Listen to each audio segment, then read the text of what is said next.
우리가 교회 생활, 신앙 생활을 하면서 가끔 갈등을 느낄 때가 들어 있습니다. 내가 왜 꼭 교회를 가야 되냐? 안 가면 안 될까? 내가 왜 전도를 해야 되고 또 선교에 동참해야 되고 봉사를 해야 될까? 안 하면 안 될까? 내가 수고해서 돈 벌었는데 왜 내가 하나님께 감사하고 왜 내가 하나님께 11조를 해야 되는가? 안 하면 안 될까?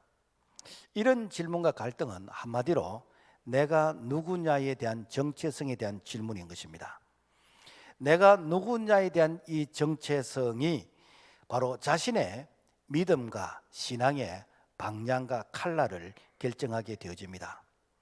자신을 독립된 주체라고 생각이 되어지면 모든 기준이 자기 자신이 됩니다.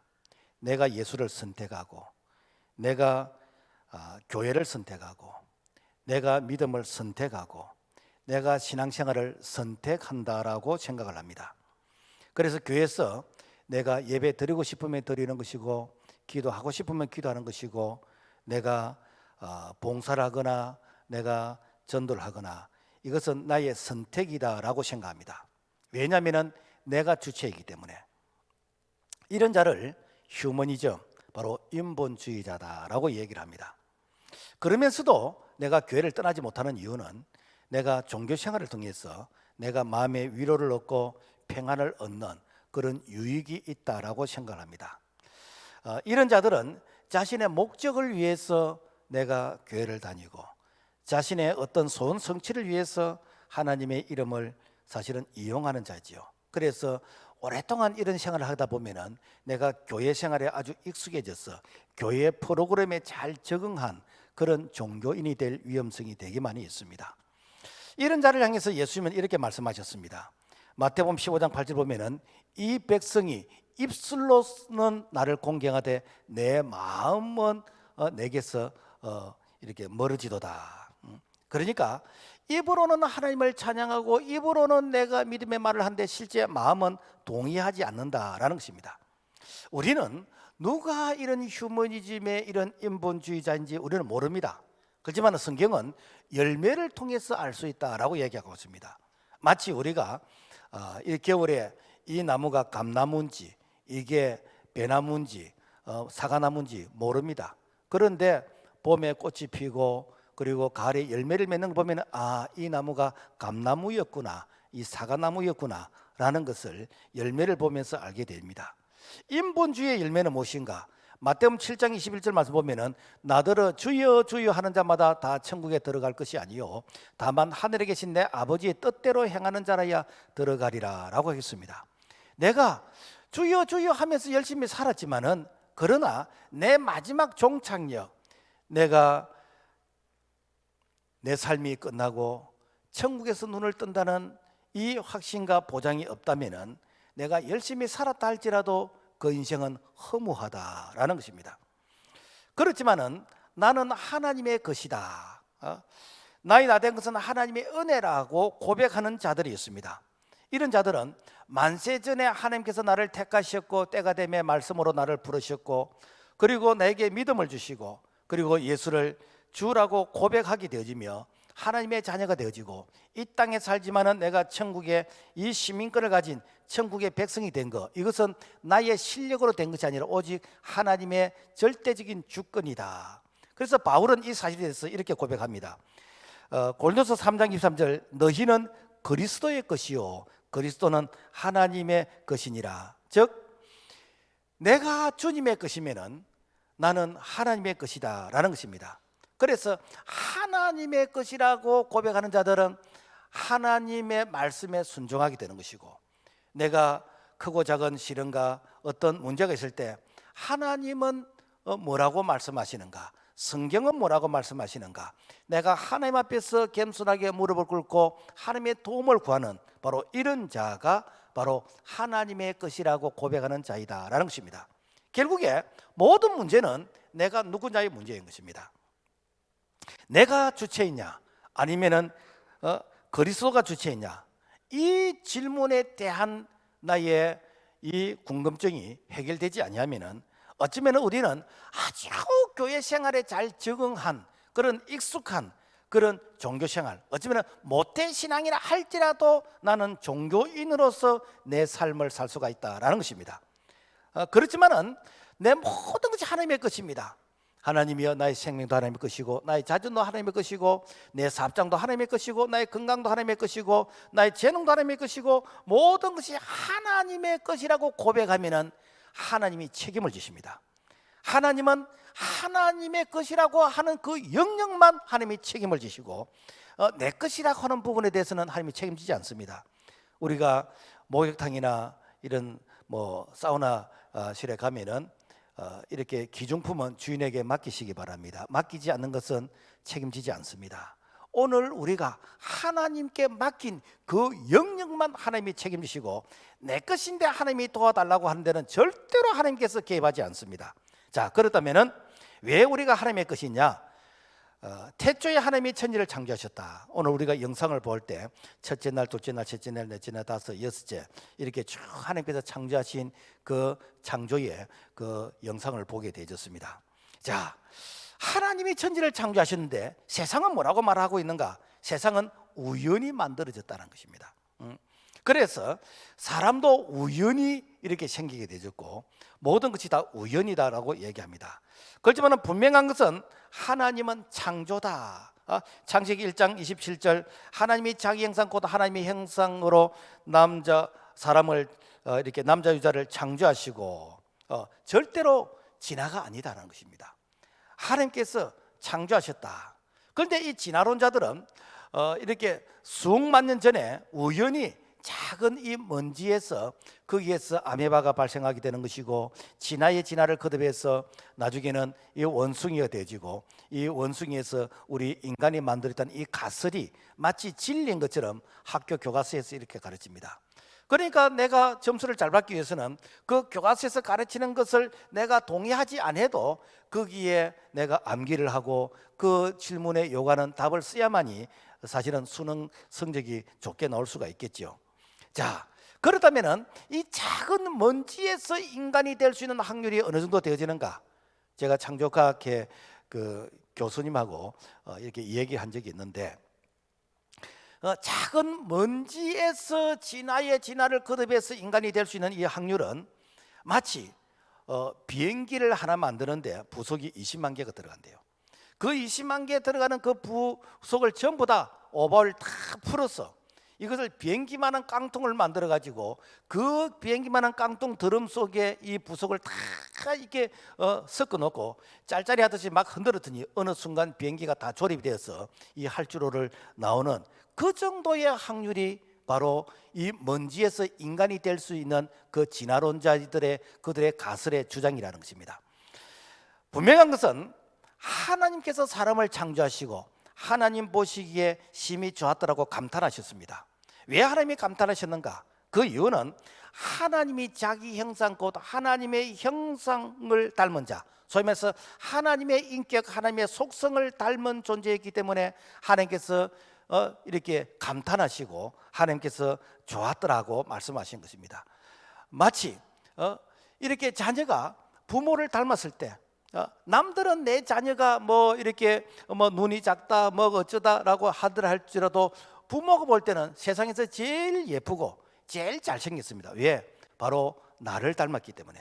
우리 하나님께서 하나님을 닮은 자를 하나님께서 감탄하시면서 좋았다라고 말씀하시면서 바로 그 자에게 하나님께서 복을 주십니다. 창세기 1장 28절, 하나님이 그들에게 복을 주시며 생육하고 번성하며 땅에 충만하라, 땅을 정복하라, 모든 생물을 다스리라 하시니라.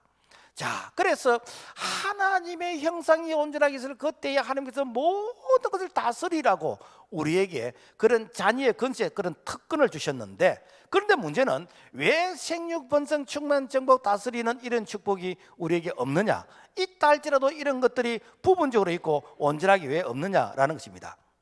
자, 그래서 이런 모든 축복이 우리에게 있을 때는 하나님의 말씀에 순종하는 자, 즉 하나님과 소통되는 그때에 이런 복이 있었다는 거예요. 다른 말로 하면 인류의 첫사람 아담과 하와가 에덴 동산에서 하나님의 말씀을 불순종하고 그리고 이 사탄이 유혹하는 이 선악과를 선택함을 통해서 하나님과의 관계가 단절되게 되는 것이고 하나님의 이 축복이 단절되어졌다라는 것입니다.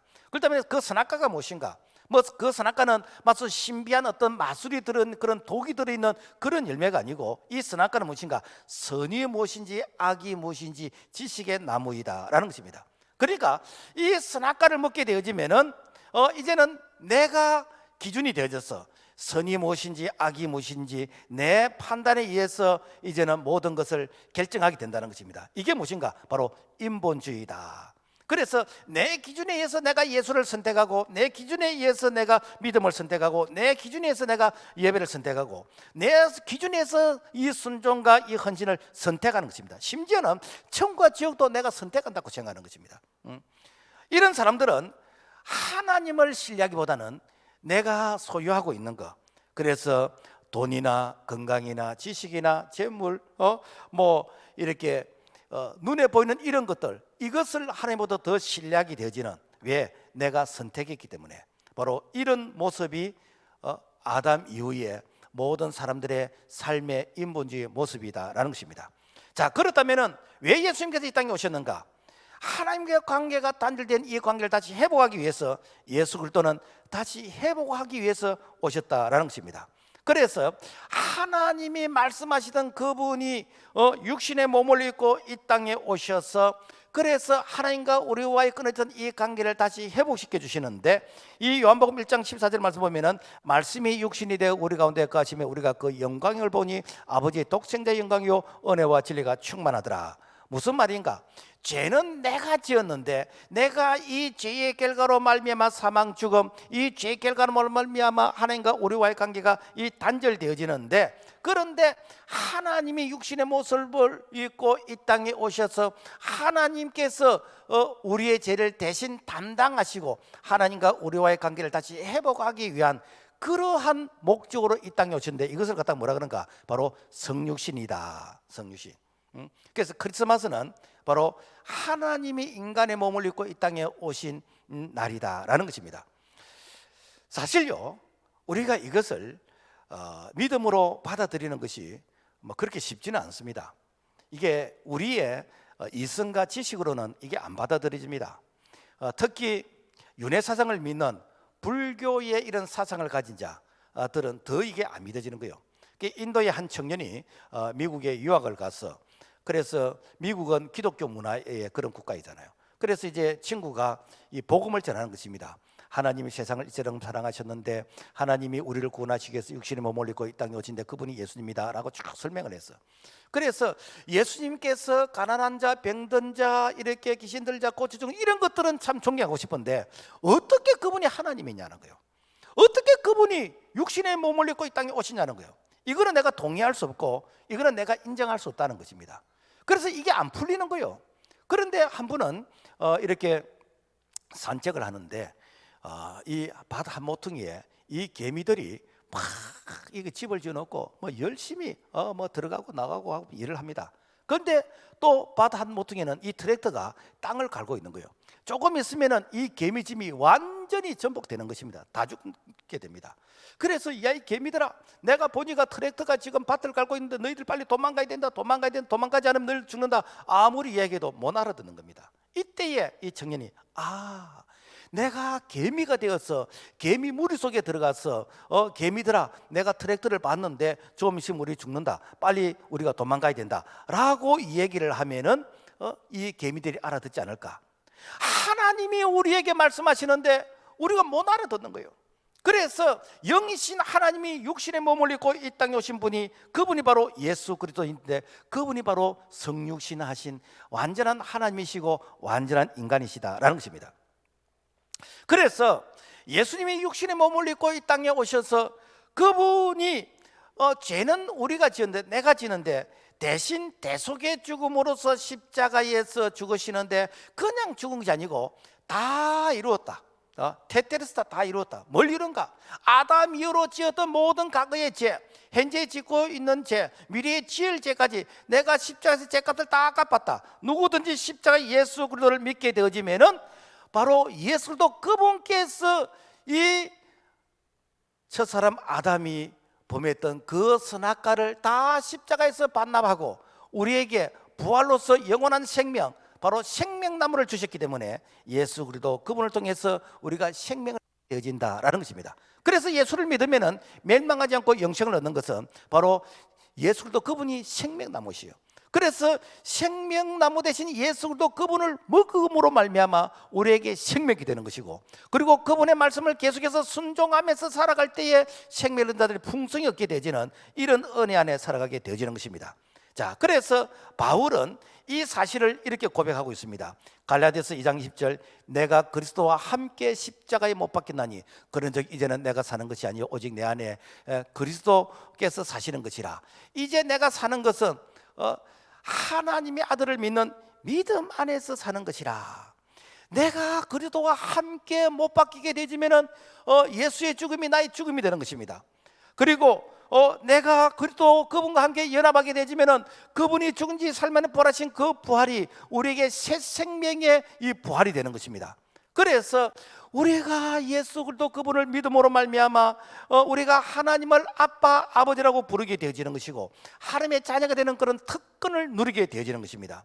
그래서 하나님께서 하나님의 자녀에게 성령을 주셔서 하나님의 영을 우리에게 주셔서 그래서 우리가 이 땅에 살지만은 우리가 천국의 시민권을 가지게 되는 것이고, 그리고 내 이름이 하나님의 나라의 생명책에 기록되게 되어지는 이런 놀라운 은혜가 바로 예수 그리스도 그분을 통해서 우리에게 회복게 되지는 그런 은혜가 주어진 줄로 믿습니다. 그러므로 말미암아 예수를 믿는 자들은 하나님의 자녀인 것이고, 하나님의 자녀는 나는 하나님의 것입니다라는 이 고백을 할 때에 그때부터 하나님의 은혜가 시작이 되는 것입니다. 이 고백이 안 되면은 하나님이 우리를 책임지질 않아요.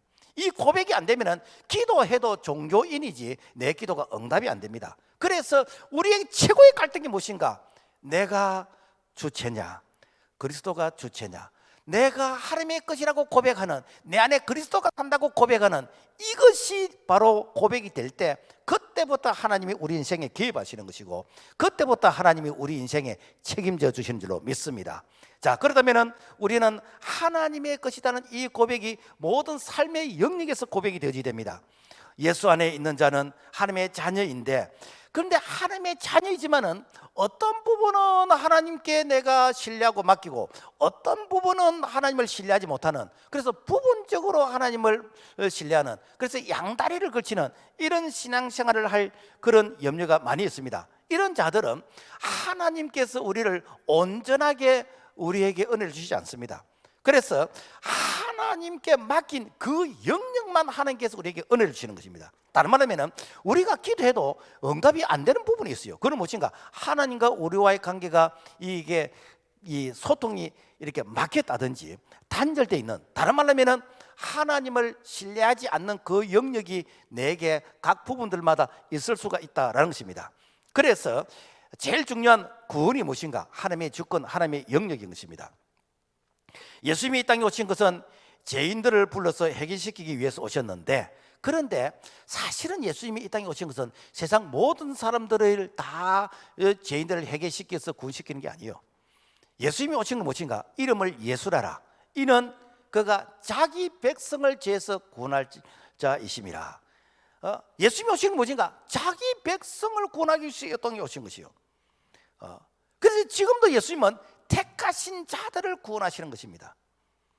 우리가 여기에 대해서 예정론에 대해서 동의를 하는 사람이 있고 안 하는 사람도 있습니다만은 분명한 것은 여러분, 내가 예수 믿는 것이 내가 예수 선택한 게 아니에요. 에베소서 1장 4절 말씀 보면은 곧 창세전에 그리스도 안에서 우리를 택하사 그 기쁘신 뜻대로 우리를 예정하사 이는 그가 그의 은혜의 영광을 찬송하게 하려는 것이라. 무엇인가? 하나님께서 만세전에 택하신 자들을 때가 되매 우리를 부르시는데 예수도 그분을 통해서 이렇게 천에 하나 만에 하나 우리를 불러서 예수 믿게 하시는데, 그런데 누가 택한 자인지 아닌지 몰라. 그런데 하나님께서 어떻게 하는가? 아무개 집사야 누구 집에 가서 복음을 전해라. 아무개 성도야 누구에게 가서 복음을 전해라. 그래서 그 복음을 듣고 그 사람이 변화되고 그 사람이 이렇게 주님께 돌아오는 자는 구원받은 자, 하나님의 택한 자입니다. 그런데 내가 이렇게 가지 않는 그 사람, 아파트에 수없이 많이 있지만은 내가 복음을 전하지 않는 그 사람 뿐만 아니라 이 복음을 듣지 못한 사람은 어쩌면은 바로 하나님이 택하지 않은 자일 수도 있고, 아니면 하나님이 택한 자도 불구하고 내가 가지 않음으로 말미암아 그 영혼이 이렇게 구원받지 못하는 그런 행편 가운데 있을 수 있다라는 것입니다. 그래서 오늘 우리가 구원받은 것은 이거는 전적으로 하나님의 주권이고 하나님의 영역입니다. 그래서 내가 자랑할 것이 없어요. 그래서 하나님의 주권이라고 믿게 되어지면은 우리는 그분의 말씀에 순종하게 되는 것이고, 그리고 우리가 그분의 말씀대로 우리가 살겠다고 결단하게 되는 이 결단이 바로 구원은 하나님의 은혜라는 이 고백에서부터 시작이 되어지는 것입니다. 그 다음에 무엇인가? 인생도 하나님의 것이라는 거예요. 우리가 이사야 43장에 보면은 이스라엘 백성들이 이제 바벨론 포로에 이 포로 생활을 하게 되어집니다. 그 포로 생활을 뭐 몇십 년 동안 한 70년 동안 오랫동안 하게 되는 것이요.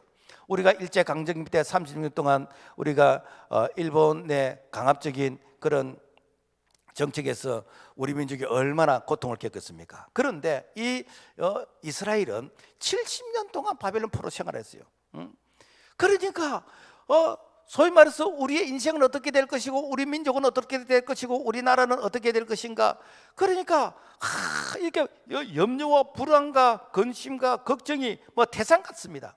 그래서 하나님 앞으로 우리는 어떻게 됩니까? 라고 하면서 불안해하면서 하나님 앞에 기도했더니 하나님께서 두려워하지 말라, 염려하지 말라, 너는 내 것이다 라고 말씀하는 겁니다. 지금 말하면은 하나님, 내가 하나님을 믿는데 설령 내가 하나님 앞에 좀 죄를 지었다 할지언정 내가 지금 이렇게 인생의 바닥을 치고 하나님 내가 건강이 좋지 않고 하나님 내가 세상 것을 다 잃어버리고 그러면 앞으로 내 인생은 어떻게 됩니까? 하나님 앞으로 우리 가정은 어떻게 됩니까? 앞으로 나는 어떻게 됩니까? 하나님 내가 염려와 이렇게 걱정으로서 내가 두려움에서 잠이 오질 않습니다 라고 말할 때에 그때 하나님이 우리에게 뭐라고 말씀하시는가? 이사야 43장 1절 야곱아 너를 창조하신 여호와께서 지금 말씀하시니라 너는 내 것이라.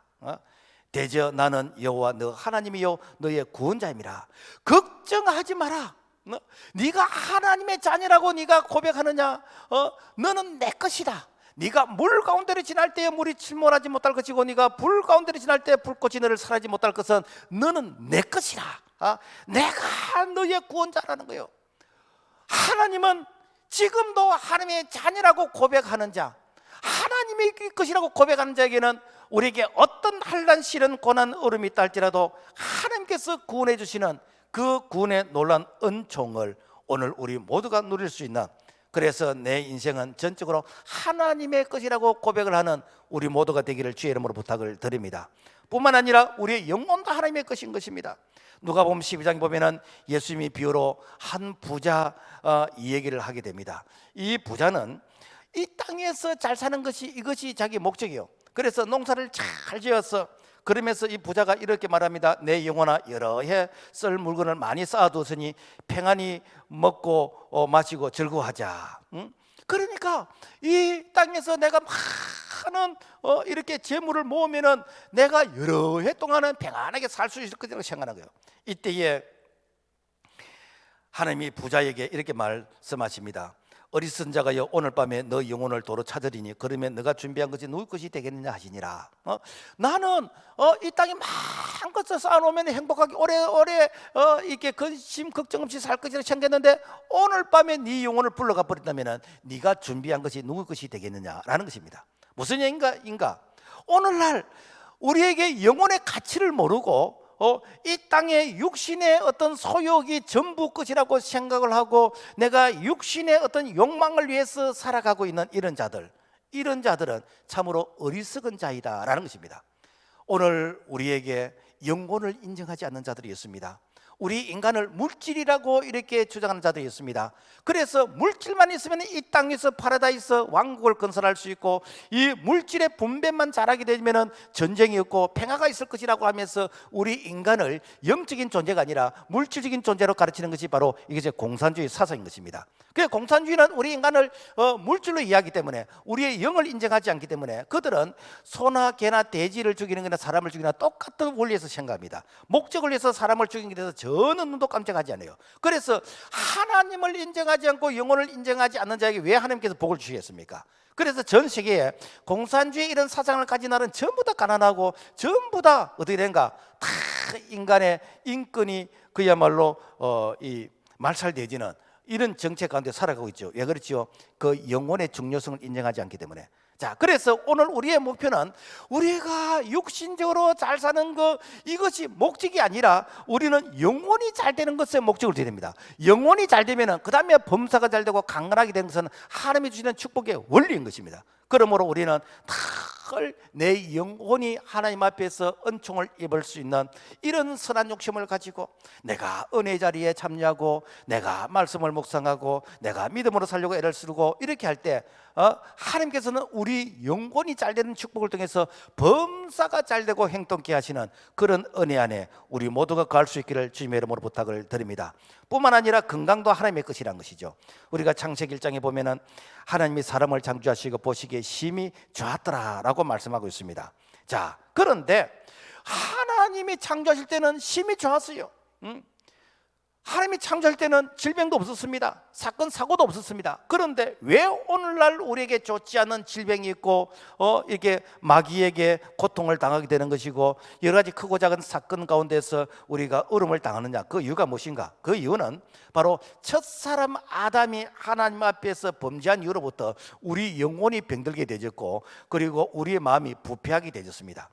그래서 우리가 하나님 앞에서 이 영육간에 이렇게 우리가 강건해야 되는데, 이 하나님의 말씀을 부정함을 통해서 우리가 영육간에 이렇게 병들고 부패한 이 상태에 있는 이 모습을 우리 하나님께서 치료해 주시기 위해서, 그래서 친히 육신의 몸을 입고 이 땅에 오신 분이 예수님이신데, 그 예수님께서 공생 사역을 하실 때 무슨 일을 하셨는가? 귀신을 쫓아내시고 질병을 고쳐주시고 죄인을 구원하시되 천국 복음을 통해서 이런 일들을 회복케 하시는 이런 일들을 하셨어요. 그래서 예수님께서 마태복음 8장 17절 말씀 보면은 우리의 연약한 것을 친히 담당하시고 병을 짊어지시도다 함을 이루라 하심이라. 그 이사야 53장에 보면은 그가 찔리면 우리의 허물을 인하며 그가 상하면 우리의 죄악을 인함이라. 그가 징계를 받음으로 우리가 평화를 얻고 그가 채찍에 맞음으로 너희는 남을 입었도다. 왜? 우리가 질병 때문에 당하는 이런 고통, 우리가 질병 때문에 중병 때문에 당하는 이 크고 작은 이 시련의 고통을 이미 예수님께서 2000년 십자가에서 대신 우리 고통을 담당하셨습니다. 우리가 당하는 이 고통을 예수님께 다 담당하셨어요. 자, 그러면서 어떻게 된가? 너희들이 이 당하는 고통을 내가 다 이미 담당했는데 너희들이 나를 믿음으로 말미암아 이런 고통에서 너희가 해방과 자유를 얻어야 된다라고 이미 선포하셨습니다. 그래서 우리가 주님의 이름으로 기도하고 우리가 주의 말씀에 순종하게 되어지면은 우리에게 영육간의 건강의 축복을 주시는 것이요. 그러면서 하나님께서 우리에게 영육간의 셈을 주고 강건케 하시는데, 그 이유는 무엇인가 하면은 우리가 예수를 믿을 때에 예수의 영이 우리 속에 임하는 것이요. 그러면 되는가? 우리가 성전이 됩니다. 성전, 성령의 전이 되는 것입니다. 그래서 고린도후서 6장 16절 우리는 살아계신 하나님의 성전이라 나는 그들의 하나님이 되고 그들은 나의 백성이 되리라. 무엇인가? 이 성전이기 때문에 우리가 이 성전 관리를 잘해야 됩니다. 이것도 여러분과 믿음의 생활입니다. 성전을 더럽히면 하나님이 멸하신다겠습니다. 그래서 우리는 말씀과 기도로 늘 성전을 깨끗하게 해야 됩니다. 그런데 이 우리 몸이 성전이기 때문에, 다른 말로 하면 하나님의 것이란 거예요. 성전은 하나님의 것입니다. 하나님의 것이기 때문에 하나님께서 고쳐주시는 것이요. 그래서 하나님 이 몸이 하나님의 것입니다. 이 성전이 하나님의 것입니다. 하나님, 이 성전을 고쳐서 주의 일을 하는데 쓰임 받도록 하시기를 원하십니까? 아니면은 내가 약한 가운데서 하나님의 은혜를 주셔서 나를 통해서 일하기를 원하십니까? 이것이 바로 우리가 하나님 앞에 기도하는 기도의 제목인 것입니다. 그래서 우리가 하나님께 기도할 때 고쳐서 우리를 통해서 일하시기도 하고, 하나님께서 우리에게 내가 약한데도 불구하고 능력을 주어서 그 일을 하게 하시는 것도 하나님의 응답인 겁니다. 우리는 착각을 할 때, 사도 바울이 기도할 때 하나님께서 그 육체의 가치를 제거해달라고 하는 그 바울에게 육체의 가치를 제거가 안 됐어요. 그래서 사도 바울에게 육체의 가치는 안질이 온전 부분도 있고, 그리고 간질병, 지금 말하면 공황장애 같은 것도 있게 되어졌고, 또 위장병이 안 좋았다, 여하튼 이 사도 바울은 종합병원이었습니다. 그런데 하나님께서 그 기도에 건강하게 해달라는 그 기도를 안 들으셔서, 그러면 사도 바울이 건강이 안 좋았기 때문에 못했는가? 네가 약함을 통해서 내 능력이 네게 갑절로 임하게 된 거예요. 내가 약할 때에, 네가 약할 때에 내 능력이 네게 강하게 임하게 되는 거예요. 그래서 나의 약함을 통해서 안전해서나 하나님이 했다라고 고백할 수 있도록 이 바울이 몸이 약해서 못한 일이 하나도 없어요. 다른 말은 뭔가, 우리가 뭐 때문에 건강이 되는가? 내가 병원비가 아까워서 건강한 게 아니요, 내가 불편해서 건강한 것이 아닙니다. 사명 때문에 건강이 되는 것이요, 사명 감당하라고 건강의 축복을 주시는 것이요, 사명의 줄을 잡을 때에 하나님께서 이 사명 감당하라고 우리에게 건강의 복을 주시는 것이고, 하나님께서 사명 감당하라고 우리가 약함을 통해서 하나님이 능력을 주셔서 우리를 강건하게 쓰시는 것입니다. 사명이 끝나면 하나님이 우리를 불러가시는 것이요, 사도 바울은 사명이 끝났기 때문에 하나님이 부름받았습니다. 모세는 건강했지만 사명이 끝났기 때문에 하나님 부르셨습니다. 그래서 오늘 우리가 이 사명 때문에 우리가 믿음으로 달려가고, 이 사명의 줄을 붙잡고, 하나님이여 내가 해야 될 사명이 있습니다. 내게 기도의 사명이 있습니다. 내가 복음 전파하는 전도의 사명이 있습니다. 내가 주의 나라를 위해서 내가 이렇게 쓰임받은 사명이 있습니다. 이 사명의 줄을 잡은 자에게 사명을 감당할 수 있도록 하나님께서 고쳐서 서시든지 우리에게 능력을 주셔서 사명을 감당하게 하시든지, 오늘 우리가 이 사명을 감당할 수 있는 건강의 축복을 받을 수 있기를 주의 이름으로 부탁을 드립니다. 뿐만 아니라 우리 하나님은 재물도 하나님의 것이라는 것이죠.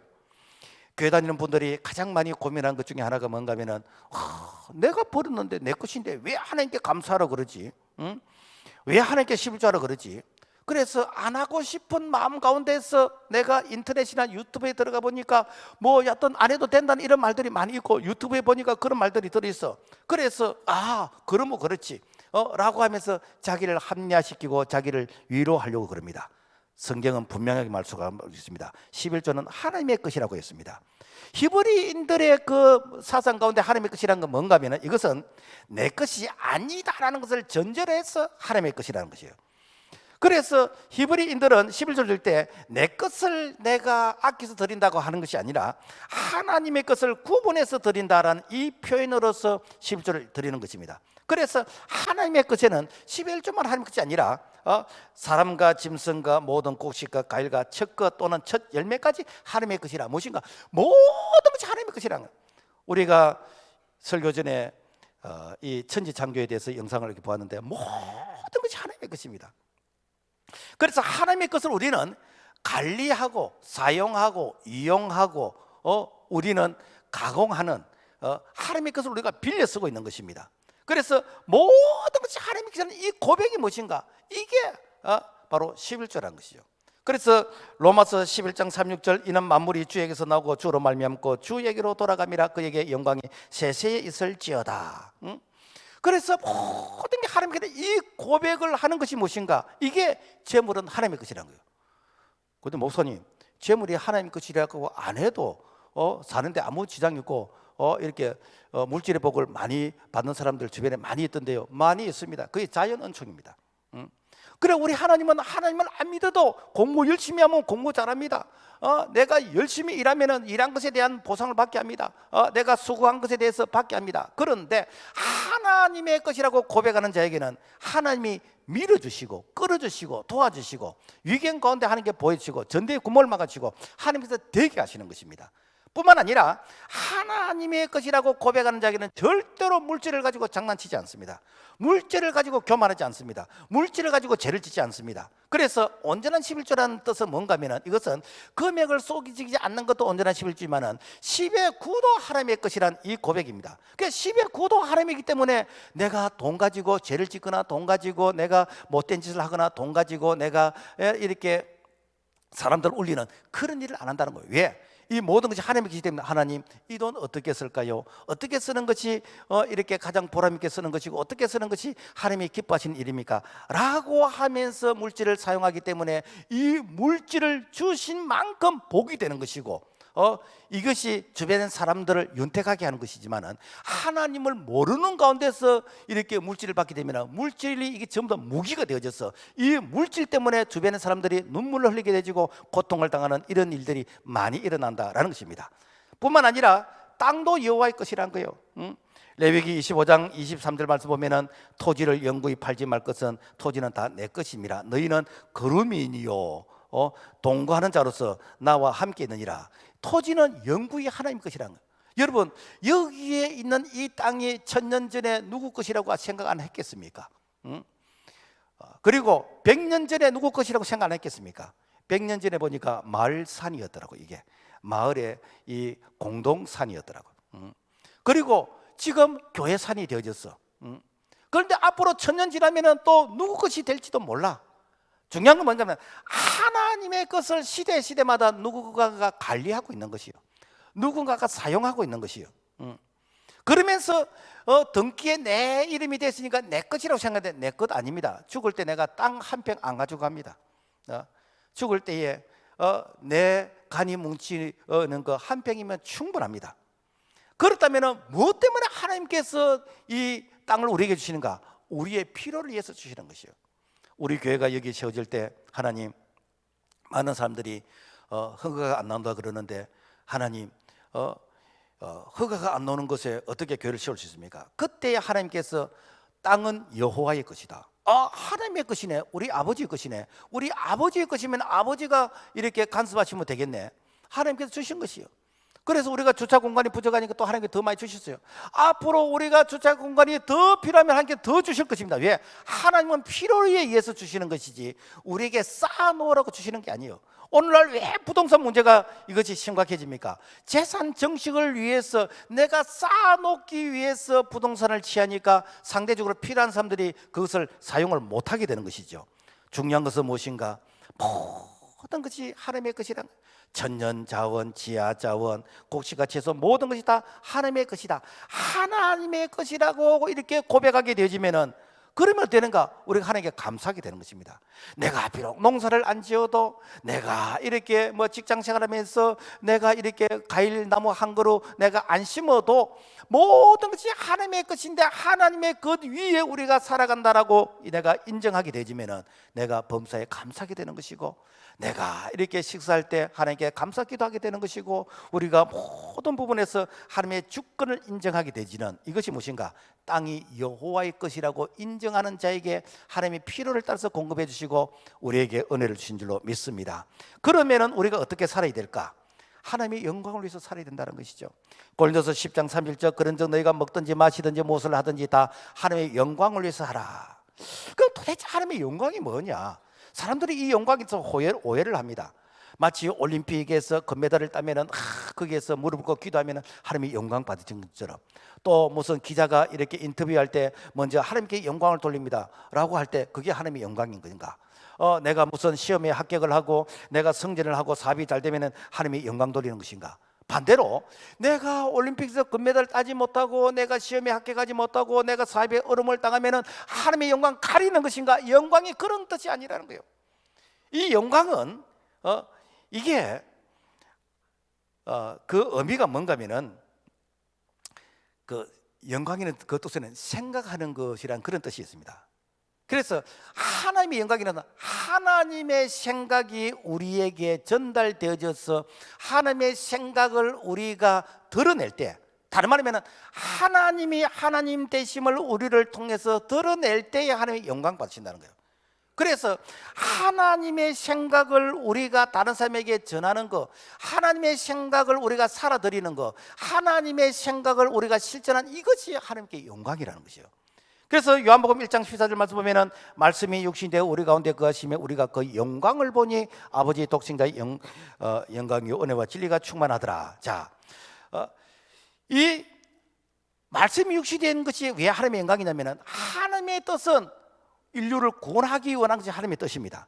인류를 구원하기 위해서 하나님이 육신의 몸을 입고 있던 것이 예수 그리스도, 그분이 바로 하나님의 영광인 것이고, 그분이 이렇게 공생의 사역에서 이 복음을 위해서 사시던 이것이 하나님의 생각을 실천한 것이기 때문에 하나님의 영광이라는 것이요. 그래서 오늘 우리가 이 하나님의 생각을 우리가 살아드리는 이것이 하나님의 영광을 위해서 살아드는 것이요. 그래서 이사야 43장 7절 말씀 보면은 내 이름으로 불러지는 자 곧 내가 내 영광을 위하여 창조한 자를 오게 하라. 그를 내가 지었고 그를 내가 만들으니라. 무엇인가? 바로 우리가 하나님의 생각을 우리가 전하고 하나님의 생각을 우리가 찬양하고 하나님의 생각을 우리가 실천해 가는 이것이 하나님의 영광인데, 일하라고 우리를 창조했다는 거예요. 일하라고 우리를 부르셨다는 거예요. 그래서 내가 생각하는 것이나 말하는 것이나 행동하는 것이 하나님의 영광을 드러내면은 계속해서 그 일을 하도록 하나님이 영광 받으시면서 우리를 밀어주시고 끌어주시고 우리를 도와주시는 거예요. 그런데 하나님이 하신 일을 가지고 내가 자랑해버리면은 하나님이 더 이상 은혜를 주시지 않는 것입니다.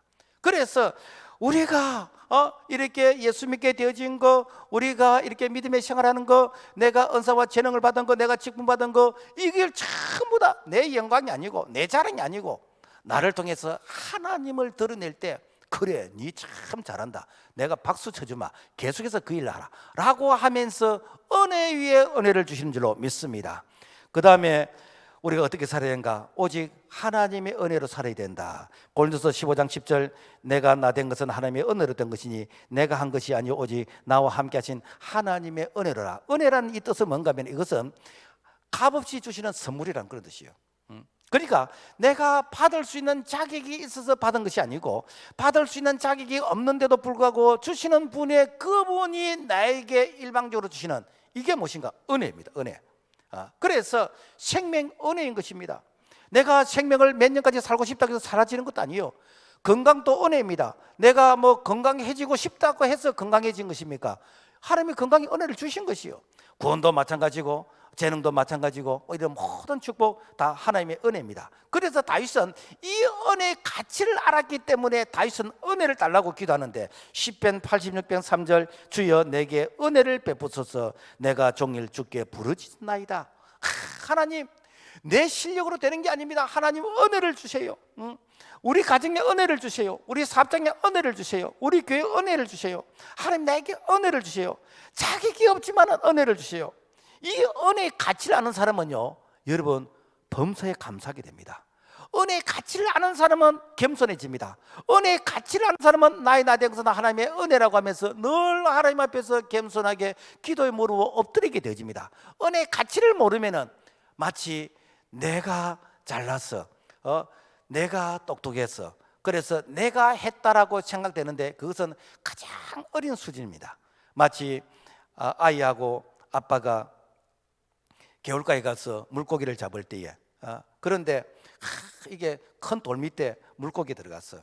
그래서 아빠가 큰 돌을 드러내고 그리고 이제 물고기 그 쪽대를 가지고 고기를 잡았어. 아이는 지 일기장에 뭐라고 쓰는가? 오늘 아빠하고 물고기 잡으러 갔다. 나는 큰 돌을 드러내고 그리고 물고기를 잡았다 라고 하면서 일기장에 그렇게 썼습니다. 그런데 아빠가 볼 때는 아빠가 잡게 해준 것이요, 오늘 우리가 하나님 아빠가 오늘 우리에게 되게 주신 것을 가지고 오늘 철없는 우리는 내가 했다고 합니다. 그러면 어떻게 된가? 하나님께서 은혜 위에 은혜를 주시지 않는다는 것입니다. 말씀 맺겠습니다. 나는 하나님의 것이라고 고백을 할 때 이때부터 하나님께서 우리를 개입하시기 시작합니다. 모든 게 하나님의 것입니다. 나의 건강도 하나님의 것이고, 생명도 하나님의 것이고, 자녀도 하나님의 것이고, 사업장도 하나님의 것이고, 모든 것이 하나님의 것입니다 라고 고백하는 그때부터 기도가 응답이 되는 것이고, 그때부터 하나님이 개입하시는 것이고, 그때부터 하나님께서 은혜를 주시는 이 놀라운 하나님의 이 주권적인 이 은혜 안에 오늘 우리 모두가 신앙의 고백으로서 모든 것이 하나님의 것입니다라는 이 믿음으로 살아갈 수 있기를 주님의 이름으로 부탁을 드립니다. 하나님 아버지, 감사합니다. 우리는 내 것인 줄 착각하면서 참 살았습니다마는 오늘 밤이라도 내 영혼을 부르시면 내 것이 아니라 다 내려놓고 갑니다. 하나님의 것이라고 고백하는 그런 믿음의 사람, 참으로 수준 있는 이렇게 은혜의 가치를 아는 사람이 될 수 있도록 은총을 베풀어 주시옵소서. 예수 이름으로 기도합나이다. 아멘.